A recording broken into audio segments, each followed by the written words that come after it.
Hello friends, आप सभी का स्वागत है स्टडी कवर क्लासेस में। तो आज की इस वीडियो में हम लोग जेसीईआरटी क्लास 7 साइंस का चैप्टर 9 धातु मिट्टी यानी सॉइल को हम लोग यहाँ पे कंप्लीट एक्सप्लेनेशन के साथ हम लोग यहाँ पे कंप्लीट करेंगे। तो बने रहिए एंड तक।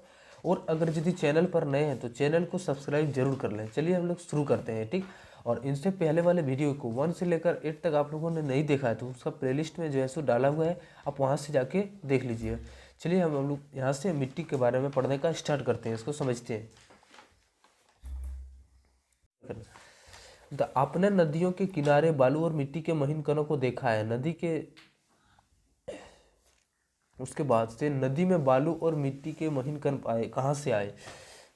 गृहस्मनी भी सोच में पड़ गई कि फिर वे दोनों अपनी अध्यापिका के पास गई और उनसे इस बारे में पूछा। शिक्षिका ने उन्हें समझाते हुए कहा कि पहाड़ों से बहती नदियों का जल चट्टानों से टकराती हुई बहती रहती है, जिससे कई चट्टान टूट जाते हैं। ये चट्टान आपस में टकराते हुए बजरी, महीन, बालू और मिट्टी में परिवर्तित हो जाते हैं। यानी एक लड़की थी जिसका नाम था गृहस्मनी, वो अपने जो है सो अध्यापिका ने टीचर से जाके पूछे कि वो महीन कण जो है सो कहाँ से आया। तो उन्होंने वो जवाब दिया कि पठार या। चलिए नेक्स्ट टॉपिक जो हमारा है वो मिट्टी का बनना, कैसे मिट्टी बनता है, इसके बारे में हम लोग यहाँ पे पढ़ेंगे। पृथ्वी के ऊपरी परत कठोर चट्टानों से निर्मित है। तेज धूप और अधिक।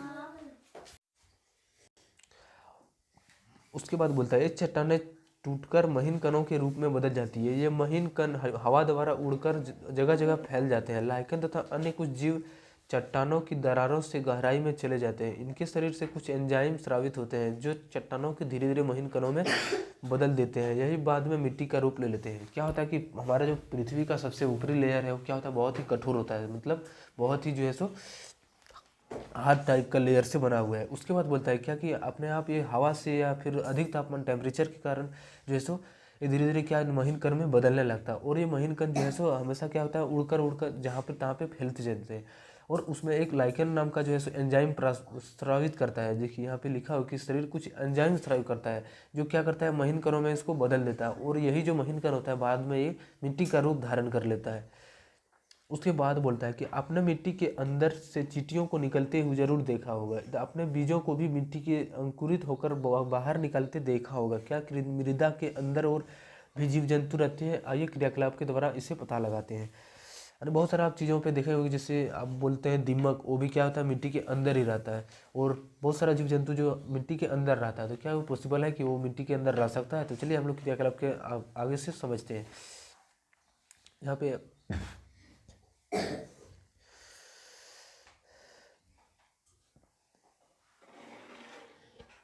देखिए कुछ कुछ यहाँ पे नाम दिया हुआ कि मिट्टी में कौन पादप जंतु कोई अन्य परीक्षण। बगीचे की मृदा में जो पाया जाता है घास पाया जाता है, चिट्टी पाया जाता है। यानी इस तरह से सड़क के किनारे की मृदा में जो है तो क्या हो जाएगा, तो आप लिख सकते हैं दीमक उमक ये सब भी पाया जाता है। तो जंतु में आपका वो हो जाएगा और घास यहाँ पे भी हो जाएगा, ठीक। इस तरह से आप इस पूरा क्रियाकलाप को यहाँ पे भर सकते हैं। उसके बाद से हमारा है, चलिए इन्हें भी जाने, इसको भी थोड़ा पढ़ते हैं कि ये भी इम्पोर्टेंट है। प्लास्टिक तथा पॉलीथीन वर्ग की थैलियों में मृदा को प्रदूषित करती है, साथ ही इसमें रहने वाले जीवों को भी ये हानि पहुंचाती है। इसलिए प्लास्टिक के सामान और पॉलीथीन की थैलियों का प्रयोग कर प्रतिबंध की मांग की जा रही है। उर्वरक, कीटनाशी तथा अन्य अपशिष्ट पदार्थ भी मृदा को प्रदूषित करता है, इसलिए हमें उन चीज़ों को कम से कम उपयोग करना चाहिए। सुन समझ शांति समझे सुन। बोलता है कि प्लास्टिक और जो पॉलीथीन होता है क्या होता है, हमारे मृदा को भी बहुत प्रदूषित करता है। क्यों प्रदूषित करता है, क्योंकि इसके कारण जो है सो ना ही कोई जीव मतलब उसके जो वहाँ से बाहर उसको तोड़कर ना बाहर निकल पाते हैं, और ना ही मतलब क्या होता है उस वहाँ पे उस जगह पे पूरा भूमि को जो है सो वो बंजर कर देता है, ठीक। और अगला बोलता है कि क्या उर्वरक, कीटनाशी तथा अन्य अपशिष्ट पदार्थ, जैसे हम लोग खाद उद डालते हैं खेत में तो उससे भी क्या होता है, बहुत सारा सूक्ष्म जीव जो हमारे लिए उपयोगी होता है, जैसे केंचुआ हो गया, ये सारे जीव मर जाते हैं। उसको जैसे हम डालते हैं तो क्या होता है, उसके लिए जहर बन जाता है और वो जहर बना के वो मार देता है उसको। इसलिए जो है सो इस तरह से हम लोगों का मृदा को प्रदूषित कर रहा है। जैसे आने वाला ज़माना में प्लास्टिक हो गया, पॉलीथीन हो गया, फिर आपका हो जाता है क्या, ये उर्वरक खाद हो जाता है। ये सारी चीज़ें जो हमारे मिट्टी को जो है सो प्रदूषित करती आ रही है।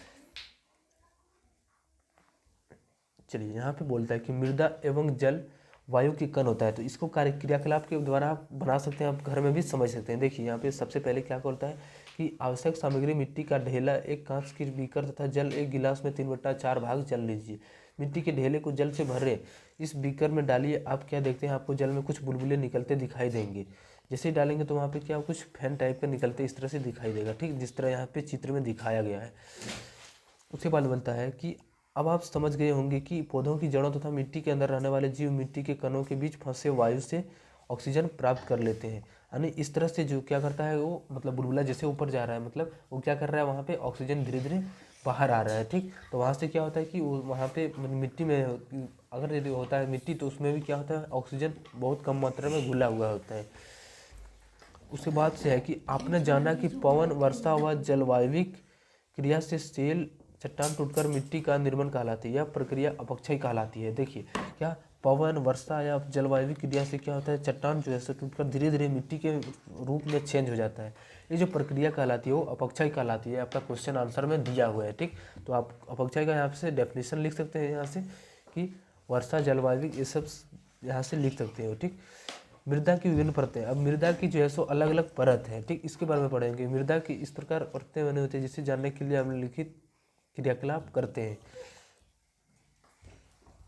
अब से बोलता है, कांच के गिलास में 3/4 भाग जल भरिए। अब मुट्ठी भर मिट्टी का चूर्ण लेकर इसमें डालिए तथा चम्मच से अच्छी तरह इसे हिलाइए। जब मिट्टी पूरी तरह मिल जाए तो इसे स्थिर होने दीजिए। यानी ये उसके बाद क्या हो जाएगा, तो ऊपर में जो आपका गंदगी होगा, यानी मिट्टी के साथ जो ह्यूमस की मात्रा होगा वो ऊपर आ जाएगा। उसके बाद उसके नीचे जो हो जाएगा लेयर वो जल हो जाएगा, उसके नीचे का लेयर मृतिका हो जाएगा, फिर उसका लेयर जो बालू, जैसे जैसे उसका आयतन होता है, जैसे जैसे उसका घनत्व होता है, उससे वो क्या होता है, नीचे चले जाता है, ठीक। बजरी का घनत्व ज़्यादा होता है तो वो बजरी जो है सो धीरे धीरे नीचे चला जाता है। थोड़ा हल्का सा उसका कम घनत्व होता है बालू, तो उसका ऊपर रह जाता है। इस तरह से क्या होता है, लेयर वाइज में जो है सो मिट्टी यानी अलग अलग परत में बंट जाती है, ठीक। उसके बाद बोलता है, क्या आपको कांच के गिलास में विभिन्न अमाप के कणों की परतें दिखाई देती है? क्या जल में कुछ मृत अथवा सड़ी गली पत्तियों के टुकड़े अथवा जंतु अवशेष तैरते दिखाई दे रहे हैं? मृदा की सबसे ऊपरी परत में उपस्थित ये सड़े गले जैव पदार्थ को ह्यूमस कहलाते हैं। सिंपली जो ह्यूमस होता है वो क्या होता है, जैसे कहीं से भी हम मिट्टी उठाएंगे तो वहाँ पे कुछ गंदगी होगा, जिससे आपका कोई लकड़ी तो हो जा सकता है, कोई भी पत्ती हो सकता है, ये सारे जो कहलाते हैं वो ह्यूमस कहलाते हैं। हमारा जो ऊपरी होता है, ज़मीन का ऊपरी परत होता है, उसी को हम लोग ह्यूमस बोलते हैं, ठीक। उसके बाद बोलते हैं, इससे ठीक नीचे मृदा के महीन कणों वाली मिट्टी नजर आती है। यह मृण्मय मृतिका है। यानी इसके जस्ट नीचे, ह्यूमस के जस्ट नीचे थोड़ा सा मतलब क्या आता है कि महीन कण वाले मृदा आते हैं, उसी को बोला जाता है मृण्मय मृतिका बोला जाता है, ठीक। मृतिका के नीचे दानेदार बालू के कण है और सबसे नीचे परत में जो थोड़े मोटे मोटे कण दिखाई देते हैं वो बंजरी कहलाते हैं, जिसका घनत्व क्या होता है, बहुत ज़्यादा होता है। यानी सबसे नीचे जो हो जाता है वो बड़ा बड़ा छोटा छोटा साइज का पत्थर टाइप का बन जाता है, वो नीचे चला जाता है, उसी को बोला जाता है बजरी, ठीक। उसके बाद बोलता है, किसी मृदा की प्रकृति उन सेलों पर निर्भर करती है जिनसे इनका निर्माण हुआ है, और यह उन वनस्पतियों की किस्मों पर भी निर्भर करता है और इसमें उगते हैं। इसके बाद से क्या आपने कभी हाल ही में खोदी गई कुआं या कोई घर की नींव की पार्श्व अंदरूनी भाग को देखा है? उसमें मृदा की भीतरी परत दिखाई देती है।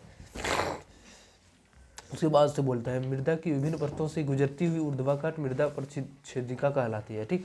यानी ये सब जो पूरा हम लोग डिवाइड किए अलग अलग पार्ट में, तो इसी को हम लोग बोलेंगे मृदा परिच्छेदिका। मृदा परिच्छेदिका में प्रत्येक परत स्पर्श, गठन, रंग, गहराई और रासायनिक संगठन में भिन्न होता है। इसका कुछ रंग रखाव अलग है, इसका संगठन कुछ अलग है, इसका बनावट कुछ अलग है। इस तरह से क्या होता है, अलग अलग लेयर का डिफरेंस जो होता है वो अलग अलग टाइप का होता है, ठीक। ये अंतर पाया जाता है। ये परतें संस्तर स्थितियाँ कहलाती है। यानी ये जो परतें होती है इस तरह से अलग अलग लेयर वाइज होता है, संस्तर स्थितियाँ कहलाती है। किसी का अलग है फिर अलग है, इस तरह से। इसे पहाड़ों पर, सड़कों के किनारे अथवा नदियों के खड़े किनारों पर भी देखा जा सकता है। इसको हम कहाँ पे देख सकते हैं, तो पहाड़ों पर भी देख सकते हैं, ठीक। इस तरह से कुछ पाया जाता है। देखिए, शीर्ष मृदा, उसके बाद उप मृदा, अपक्षयित मृदा, आधार सेल, इस तरह से डिवाइड होता है अलग अलग पार्ट में। इसी को हम लोग बोलते हैं मृदा परिच्छेदिका। सबसे ऊपरी, उसके बाद से बोलता है कि सबसे ऊपरी वाली संस्तर सामान्य गहरे रंग की होती है, क्योंकि यह ह्यूमस और खनिजों से समृद्ध होती है। ह्यूमस मृदा को उर्वरा बनाता है और पादपों को पोषण करता है। देखिए, ह्यूमस का अगर यदि कहीं यूज किया जाए तो क्या करता है, ह्यूमस का काम क्या होता है, तो उर्वरा शक्ति को बढ़ाता है, उपजाता है वो सबसे ज़्यादा, ठीक। क्या होता है, वो जो सड़े गला पदार्थ होता है, जैव पदार्थ होता है, वो क्या होता है, धीरे धीरे अंदर जाता है और खाद के रूप में इससे काम करने लगता है। यह परत सामान्यतः मृदु स्तंद्रंध्र और अधिक जल को धारण करने वाले संस्तर होते हैं। इसे मिश्रित मृदा या ए संस्तर स्थिति कहते हैं। ठीक, चलिए मिलते हैं नेक्स्ट वीडियो में आप इसका नेक्स्ट पार्ट 2 के साथ। अगर ये समझ में आया है तो चैनल को जरूर सब्सक्राइब कर लें और दोस्तों को शेयर जरूर करें। मिलते हैं नेक्स्ट वीडियो में। जय हिंद।